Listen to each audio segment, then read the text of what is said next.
Então, Paulo diz aí o que é o juízo sobre esse pecador, sobre esse pecado. Ele diz que seja entregue a Satanás.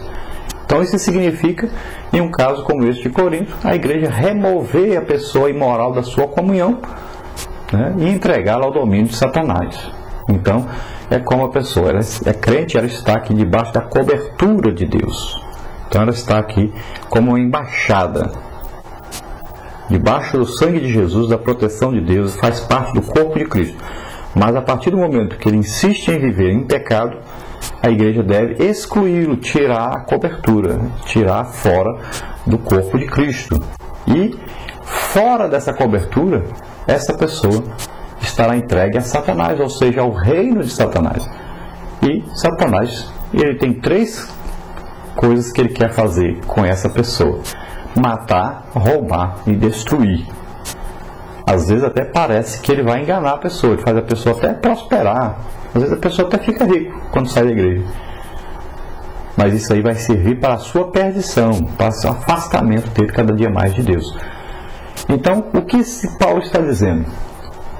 O propósito disso, de essa exclusão, de remover essa pessoa da comunhão com a igreja, de entregá-la ao domínio de Satanás, expondo então as influências destrutivas do pecado, né, e influências demoníacas que ele estará sujeito a partir daí.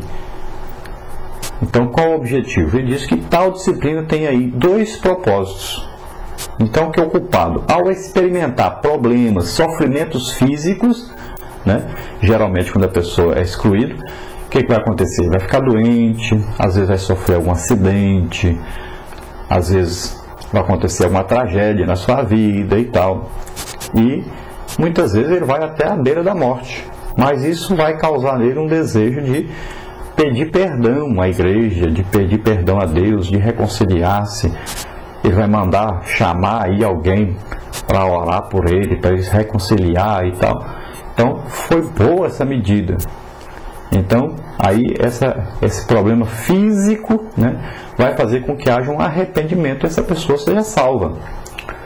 E outra coisa, que a igreja livre-se do fermento velho, das influências pecaminosas, para assim tornar-se pão novo, né, da sinceridade e da verdade. Então, acontecem 2 coisas quando a pessoa é excluída. Ela vai sofrer para se arrepender e voltar-se para a igreja. Se não houver arrependimento, essa pessoa não vai ter salvação, não vai ter aí uma vida em comunhão com a igreja mais, né? Mas o que geralmente acontece é isso: quando ele entrega a Satanás, ele vai sofrer, vai ficar doente, muitas vezes sofrer um acidente, ter problemas financeiros e tal. Pode acontecer várias coisas, e aí vai levar essa pessoa ao arrependimento, a se voltar para Deus. E a coisa boa que acontece é que a igreja ficará livre dessa coisa que estava atrapalhando o seu crescimento, o seu desenvolvimento espiritual. Então a mesma ação pode ser adotada pela igreja hoje, ao procurar salvar a quem abandonou a vida cristã e voltou ao mundo. Então, essa atitude da igreja, tanto naquele tempo como hoje, deve ser a atitude correta a ser tomada. E Paulo diz então que um pouco de fermento faz levedar toda a massa. Então na Bíblia, fermento aí, ou seja, a levedura que produz fermentação, é símbolo do erro que permeia o povo e corrompe a verdade. Corrompe também a retidão, a vida espiritual, né?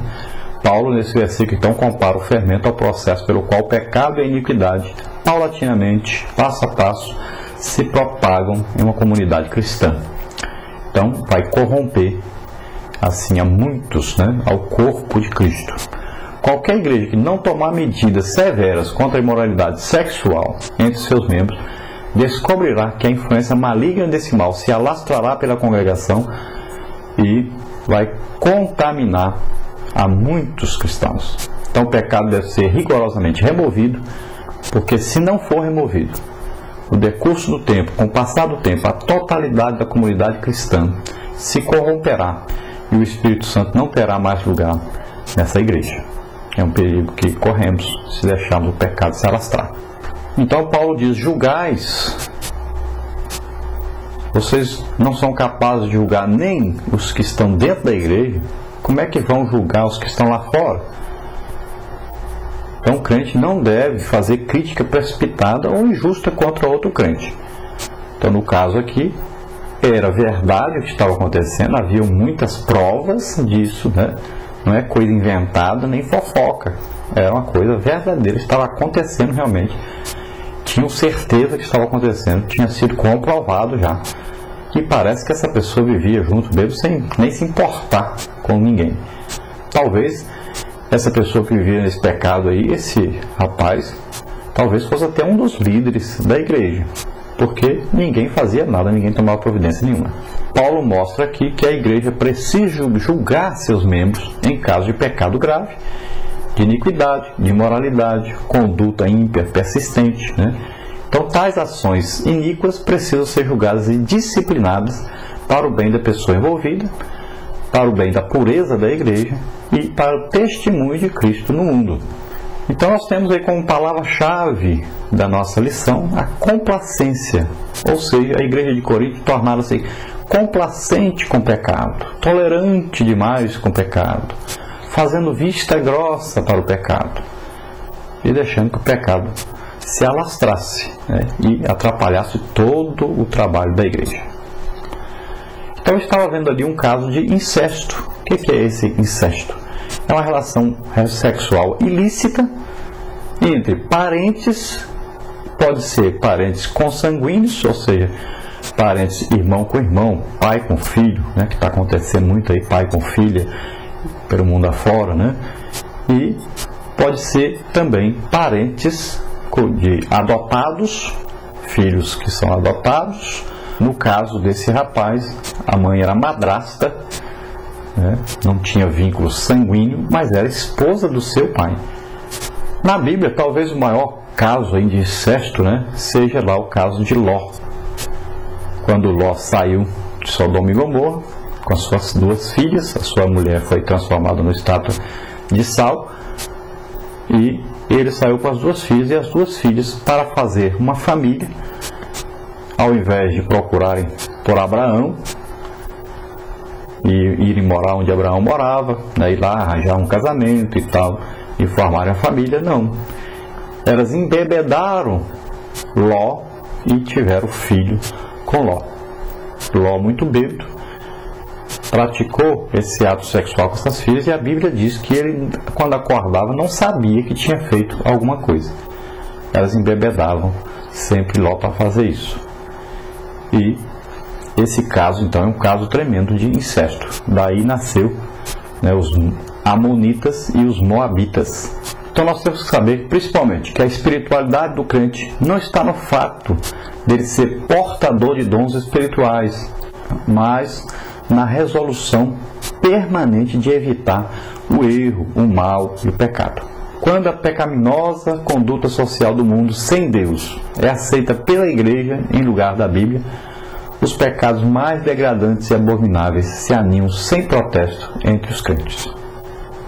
A igreja local, na pessoa do seu líder, tem o dever de preservar a disciplina preventiva e corretiva entre os seus membros. Então a igreja local, na pessoa do seu líder, tem que fazer esse tipo de trabalho, de, além de ser uma medida preventiva para evitar que o pecado surja e se alastre, ele tem que tomar uma providência corretiva quando aparecer esse tipo de problema. O verdadeiro cristão, mediante o poder do Espírito Santo, convive entre pessoas não crentes, mas não se deixa influenciar por elas. Então a igreja local tem o dever de preservar a disciplina entre os seus membros. Tem que tomar muito cuidado com isso.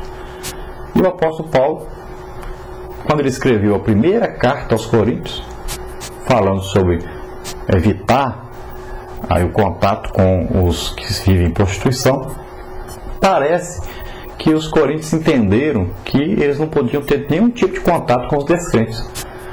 E o apóstolo Paulo, escrevendo agora para eles, diz: não, se eu fosse falar para vocês não terem contato com quem vive em prostituição, em atos sexuais ilícitos aí, em Corinto, vocês não iam poder falar com ninguém.